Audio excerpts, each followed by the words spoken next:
Welcome to Broadstairs Life, where I introduce you to the people who live and work here in Broadstairs.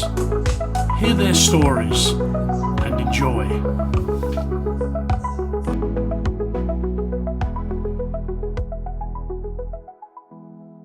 Welcome to the Broadstairs Life podcast, and today I'm joined by Nigel Feist, who is the festival director and founder of the Broadstairs Blues Bash. So, welcome Nigel, nice to meet you. Hello, nice to meet you too. And really, I think the easiest way to start is tell us about yourself and music. My background's in musical theatre. That's what I always thought I was going to go into. And at school I was in all the plays and Amdram and stuff like that. Yeah. And then I left school planning to go to drama school, RADA and LAMDA. Yeah. But RADA and LAMDA had other ideas. So I sort of drifted into a drama degree. Yeah. And whilst I was there, I was starting to get into music. Because I could always sing. I couldn't really play harmonica that well at the time, but I was learning. And I was in a band called Rubber Biscuit, which was a big sort of soul band following the Blues Brothers, right? Which is great. Yeah. Passion of mine, that film. Yeah. And mine. Yeah. And also exactly at the same time in the early 90s, I got a job with this Doors band, like Jim Morrison and the Doors, which I didn't really know much about, but we had very similar voices, and it was in the start of tribute bands. Mm-hmm. There wasn't really anything. There was the Rolling Stones, and there was ABBA, and there was us, and we got picked up really quickly and started touring. First of all, you play in the next town, and then the next town, and then Kent, and then London, and then tour of Scotland and Wales, and it got really busy, far more. So it snowballed. Yeah. Wow. We had no idea it was going to be so popular, and so we all ended up just doing that, and did that for like 10, 15 years, and all the time keep playing, keep practicing, and I was getting quite good on the harmonica then, and so that was good, and blues bands came along. So the harmonica is your that's your instrument to play. It's funny. I started learning harmonica and guitar about the same time when I was 19. Yeah. And on harmonica, I'm blowing my own harmonica here, but I'm pretty good on harmonica. Guitar, I'm pretty much where I started, and I've dedicated almost the same amount of time to both of them, but I don't know, I couldn't. But the harmonica's taking the lead by the sound of it. Yeah, I think everyone has a sort of a musical potential on an instrument, and you never know what it is. Yeah, there's some kids pick up guitar and within like 4 months they're like brilliant. Yeah. My son is piano. Right, yeah. He can play by ear, and he's got perfect pitch. Right. And he can pick something up and just play it. Yeah. So, music is... Isn't that irritating? What, for you? No, for musicians? Yes, they just do it, right? Yeah, but he does. He literally just hears it, goes, I'll play that, and he plays it. Yeah. So, fantastic. Yeah, it's an unknown. Yeah. So, so the harmonica has really become my life, really, in a way, and it's opened some great doors for me, and travelled all around at other people's expense, which is lovely. Best way. And then sort of we would tour. I was about 34, 35, and you could feel the Doors band. It had kind of had its day, not us so much, but just the whole tribute thing was becoming saturated, and it was becoming increasingly difficult to make a living wage on it. That's the trouble. You could get. So you were like the heyday of it, really. Yeah, 90s into sort of the 2000s. You could feel it drifting off, and then because the trouble with those things is you need to dedicate to them, so you can't have a 9-to-5 job because you've got to be available, and so you've got to catch 22 if you're not working enough or you're not getting enough money to survive on it. It's there's a real tension there. So we started winding the band up in 2004, 2005, and that is officially when the LA Doors stopped. Although people are keen to remind me that we're still having reunion gigs. Yeah, and people say, "Oh yes, I went to your last gig." Actually, your last gig. Yeah. So there's been quite a few comebacks, but not on the scale. So what are you doing musically wise now, as in performance? Well, now I didn't do too much. I was in lots of bands. I was doing lots of depping. So if someone would need a harmonica player, I'd go along and just play. Because blues is very easy to pick up and just sit in with a band. You don't need to necessarily. So you can blend into their style. Yeah. If you've got if you've got a good ear you're quite experienced, it's quite easy to make it sound like you're part of the band. Provided they, stick to the rules and don't go wild. And if they've got a depth harp player, then they are going to do that. So it's quite easy to do that. But last year, it was sort of bad news and sort of good news, really, in a weird way. The person I call my harmonica teacher, a guy called Alan Clark, he was a fantastic harmonica player. He was in this band called the Altones, and they do a mixture of reggae and northern soul songs. It's like a mashup, and he was brilliant in it. And this time, but maybe 18 months ago, he said, "Oh, Nigel, do you want to join my band?" I'm like, "Well, I think you've got it covered, Al." He goes, No, I want to leave. I'm like, right, okay. So, and I went along and listened, and it's really complicated, and there's loads of words, and I don't know any of the songs or any of the material. I'm like, well, I don't know, Al, let's see how we go. Anyway, tragically, a few months later, he died. Oh. And it was absolutely devastating. It really was. He was quite young. He was in his 70s, and he had loads of plans. He wanted to stop that band, go off and do another thing, and so it's very, very sad. And a few months later, we did a memorial for him, and the band were there, and I was there, and I think someone said, "Any more thoughts about joining?" So I said, "I don't know. I really don't know." So he said, "Well, let's have a play." So I went along to rehearsal, and it was magical and poignant and wonderful and terrible, all in the same. All together. One. Yeah, because I shouldn't have been there. Yeah. No one really wanted me to be there, but at the same time, when I heard Al play, I knew because I've been listening to him all my life, and he'd been teaching me, so I knew exactly what he was doing. And it just sort of felt right. It felt very, very different. Not least because he's much better than I was. But it just felt right. There was such a connection between all of us, and me and the rest of the band. We didn't know each other so well, but we'd seen each other quite a few times. And anyway, that was a year ago. I've been with them now for a year, the Altones, and we're on tour all over Europe, and it's gone mad. We're playing the Leescliffe Hall Saturday. Oh, really? Yeah, supporting the Jewellers. So you're with the Jewellers, yeah? Yeah. We're on the same bill, and we did Winter Gardens with them. Not Winter Gardens, the Dreamland. Oh, Dreamland, yeah. A few months ago, and it's a fantastic band. It really is fun. It's fun. It sounds great. Yeah. Sounds great. And it's nothing like blues, really. Yeah.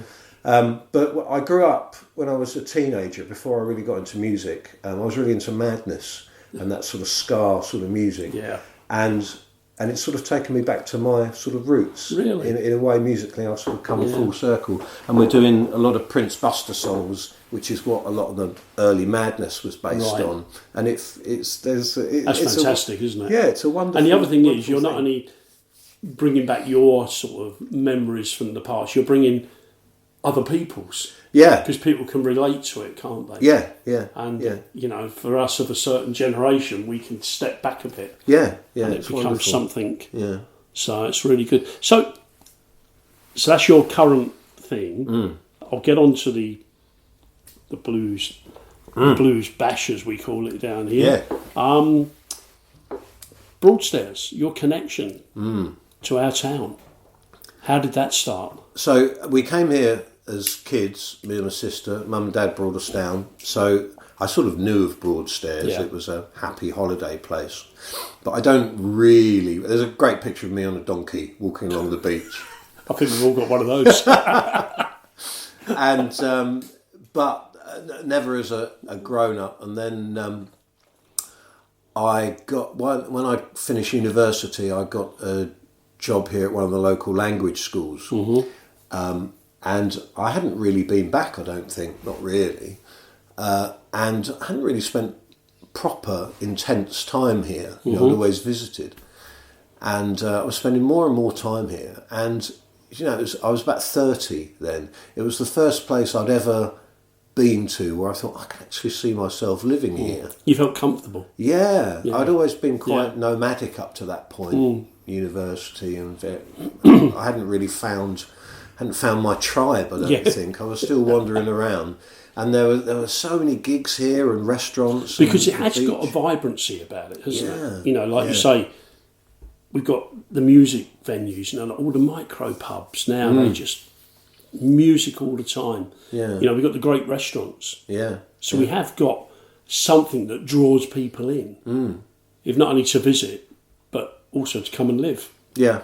And everyone's so friendly, and I think it attracts like-minded people. Yes. And everyone's here because they like it. Yeah.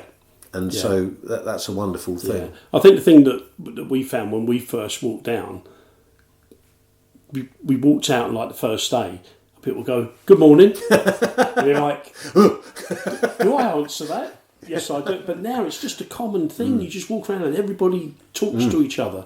So really, you're now you are a Broadstairs person, aren't you? I am. Yeah, that was 2000. So What do you really like about it, and what would you say to people about who wanted to come here just on a day trip or even to live? What would you say to encourage them? I think it's a wonderful atmosphere. It's easy to get to. I mean, the great thing is you can arrive on the train and you're there. You're right in the middle of it. You're in it. You don't need to get a bus to get in. No. Immediately you can see the sea, and everything sort of works around that. There's a great little high street. There's restaurants, and people are geared up for it. People want you to come, stay. Have you noticed over the years that the increase with obviously all our micro pubs and getting more and more bands in? Because they seem to be like I'm not going to say overflowing, but there's a constant stream of different music, isn't there? Yeah. And it's wonderful. I think there's always been music, but it rotates and it cycles from one place to another, or a pub will change hands. But pretty soon, I think the managers and the owners of the pubs realise if they're not going to do music, then they are going to have to offer something very important that people relate to, and that might be advertising the fact that we don't do music, and you're not going to have music. You can have a nice chat. You're not going to be But they do that. They have times when there is no music, and you can go in. You can have a chat with your friends and mates and whatever. So that's what makes that's a great balance, I think. Yeah. In relation to that down here. Now, 18 years ago, if I'm correct. Yeah. You started something called the Broadstairs Blues Bash. Yeah, indeed. Which is still going strong. I know. Who knew? So it started as an add-on to Folk Week. So in the early 2000s, well, in fact, beyond that, part of the local blues guys, Ivor Bernard, who's still going, still playing. He at the end of Folk Week he'd do, because Folk Week runs from Friday to Friday, and on the Saturday he'd hire the pavilion and they'd do a blues night, which is very popular. Loads of people went along, and I was in a blues band at the time. I think I was still doing the Doors, so I had quite a high profile, and we one of the bands that would play there, and that was very good. but every year you could see it getting slightly smaller. Yeah. Because Folk Week was getting bigger and bigger, and I think by Saturday everyone was exhausted. So and there was 24-hour drinking then. Yeah. So and it was a little bit like would it be correct to say a bit of music overload? And, I think so. Yeah. And going here, there, and everywhere. Yeah. And because I think when it started, it was wall-to-wall folk for a week. Yeah. And then at the end of it was nice to have something different. Whereas the music available now is a lot more eclectic and different. And anyway, I ended up sort of running it for a couple of years somehow. Everyone stood back, and I was left. Oh, right. And you're like, well, I'll put my hand up. Yeah. And so we did it, and I just felt it was good, and people wanted it, and there was appetite for it. Yeah. But not at the end of Folk Week. Everyone was done. So I thought, if we move this somewhere else, this is around about 2008. I was thinking, if we move this, so I moved it because I was saying to John Prentice, my greengrocer buddy. He said, the thing is, he said, Folk Week's great. He said, I sell a lot of bananas before Folk Week, I sell a lot of bananas during Folk Week, and I sell a lot of bananas after Folk Week.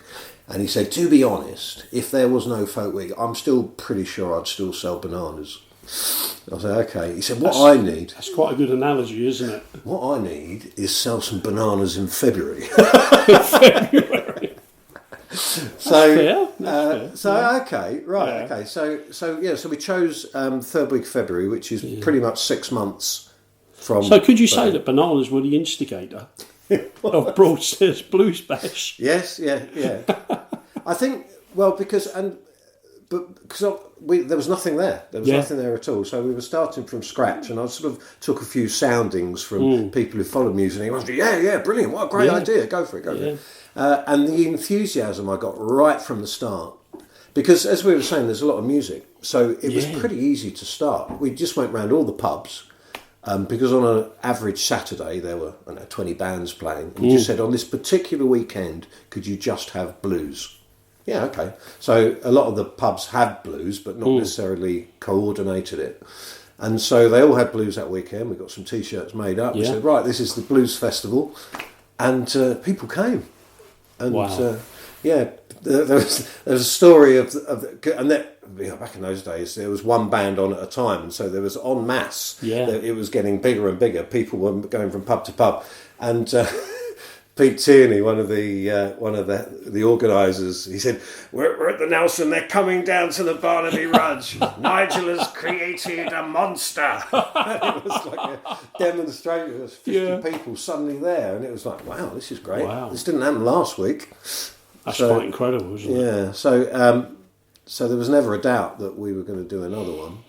And in fact, we've done them ever since, and the numbers have got bigger and bigger.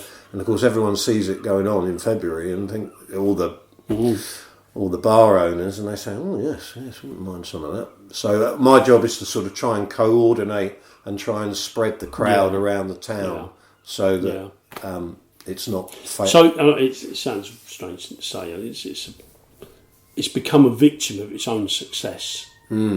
Because it's growing and growing and growing, and every year, would you say that do you have to turn bands away? Yeah, I don't know if I think I've become a victim of its success. Right. But yes. I mean, I've got 130 bands on this weekend. Next weekend. 130. Yeah, I should say it's next weekend. By the way, it's 18th to the 22nd of February. And details are available on the website. I know this because throughout the year people are saying, "How's Blues Bash going?" How's Blues Bash going in very general terms. But now everyone's saying, "Oh, next week then, next week." Oh, really? All go. Wow. So we have 130 bands play, and I probably have about 300 applications. Some of them are totally unfeasible from bands in Florida who I suspect don't really know where Broadstairs is. No. But some of them are local bands who say, "Well, we don't really play blues, but we could play a few blues." I'm like, "Well, that's not really because it's actually called a blues festival." Yeah, and I've got, and we're lucky. So there's a thing called the Blues Awards, right? Which are it's sort of an inter-genre industry thing, and but it's great. the people organise it Yeah. and things, and there's many nominations, maybe 100 nominations, and I've got 17 of them playing. Really? So that's not bad. 10% of all the bands have actually been nominated. So your for an award. top act this year?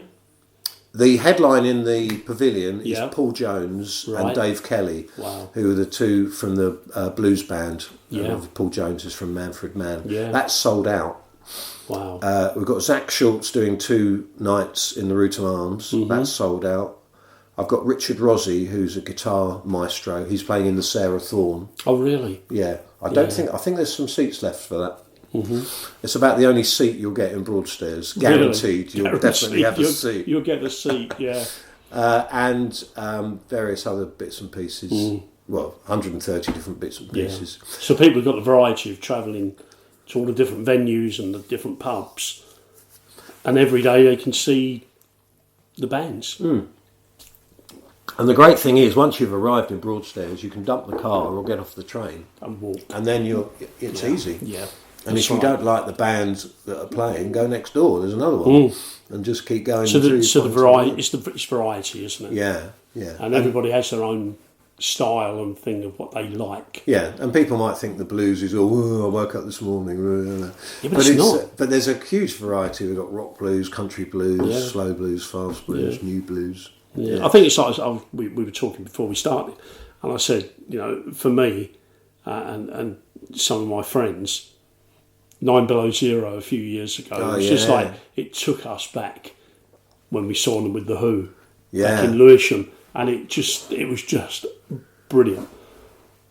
We stood in the pavilion watching them. We're like, wow, can't believe this. That was the first time. I think it was one of the first times they'd come down, and because I wanted to play on the same stage as them. Yeah. I can't remember who I was with, but I had my setup there as we did a little duo support. Maybe it was Dave Ferrer, I can't remember. But we played a little bit, and all my gear was up there, and then they came on, and it was brilliant. And then and it was a relief to get everyone in. It was one of the biggest bands we'd ever done. I didn't know them particularly well. Yeah, they're pretty scary when you don't know. Dennis Greaves is a very imposing character. Excuse me. An absolute teddy bear, but really. Yeah, we chatted with them after. Yeah, it was really they're lovely. good to have a chat. It really was. And I think we were on the veranda, and someone came in and said, "Dennis Greaves is asking for you after the mic over the microphone." So I came in there, and Dennis spoke to me. Come on, I said, I'm going to get to play with Dennis. Brilliant! It was like, wow. Yeah. So and I got up to the edge of the stage. I said, "Yes, Dennis." He goes, "Mark's amp's blown up. Can you use yours?" So you didn't get to play? No, that was the time I almost got to play with 9 Below Zero. So if you had to sum up the Broadstairs Bash, how would you sum it up? Broadstairs Blues Bash. I would say that it's a fantastic weekend, and it really is on your terms. You can have as big a blues bash as you want. I think some people are going to come in, they're just going to see Paul Jones, they're going to love that and then go home. Some people are arriving on Wednesday and they're going to have 4 or 5 days of it. So I think the enjoyment is close to infinite. There's just so much to do, or not. We've got workshops as well. So I've got Ben Booman doing a fantastic harmonica workshop, and there's slide guitar and songwriting. There's a gospel breakfast on Sunday in the pavilion, which is brilliant. They're the Thanet Jubilee singers, and it's brilliant. Oh, happy day! I can imagine. It's fantastic. And that's uplifting as well. Yeah, it is. Yeah, especially on a Sunday when you're feeling a bit sorry for yourself. It's brilliant. You sit there and have a breakfast and you watch it, and then after that, there's a 4-hour jam. Oh, really? So anyone can get up and play, and some of the people who have actually been playing in the festival get up, and some people who have never played before get up, and it's just a closely choreographed free-for-all. It sounds it. Yeah, it sounds it. But it sounds like great fun. Yeah, it is. Yeah. It is, and there's a nice atmosphere. I think that's the thing. Even if you don't really know about blues, but you think, I quite like blues, I'd come along anyway. And you don't need to know anyone. You can come on your own, and everyone is there for the same reason. And you get a great chance to say, seen anything good? Yeah, have you seen this band? Have you seen this band? Or you've been here before? It's great. It's a really friendly festival. Yeah, and that's what it's about. And the other thing is, you're bringing people to Broadstairs.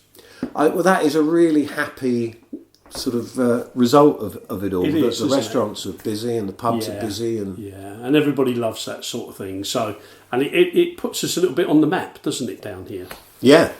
You know, along with with your event, like you say, we have Folk Week, we have Food Festival, Dickens. I mean, the list goes on because we have so much that goes on, and I think that's what's good.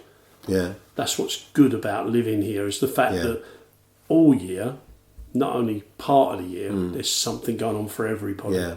See, they say that it takes a village to raise a child. It takes a town to put on a festival. Yeah. Now, I can book the bands and I can liaise with the pubs and I can print T-shirts and there's merchandise available. I can do all that, of course I can. Yeah. But I can't create a festival atmosphere. That's down to the people who come and the people who are here. You welcome people in. Yeah, and people do. Yeah, and it's lovely. They really do. And then you come out of a pub and you think, let's get some fresh air. And you go down and the beach is there, the fantastic sand. Yeah. And it's like, wow, what a wonderful, wonderful time. I know.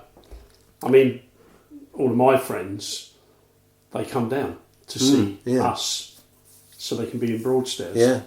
So there's no greater advert, is there? No, it's a wonderful thing. So, and the weather forecast is going to be way up in the 30s. Yeah, it's going to be sunshine all weekend as well. But not this weekend. But sometime, somewhere. I'm sure it will be. Actually, the weather's looking good, isn't it? For when you're doing the event. We've had all sorts. I know you have. We've had snow, we've unloaded in T-shirts. There was a hurricane about 3 years ago, and one of the venues phoned me up on the Friday morning. Said, is it still going ahead? Or are you going to cancel? I was like, well, I don't know how to cancel it. It's just going to happen. Yeah. Walk up and down the high street telling people to go home. So it's on and it's happening. Yeah. Brilliant. Now, you mentioned harmonica. Yes. And I think you're very kindly just going to play a little segment for us or something. This is if you introduce it. Yeah, this is just off really good. This is the Broadstairs Blues Bash Blues, I think it is.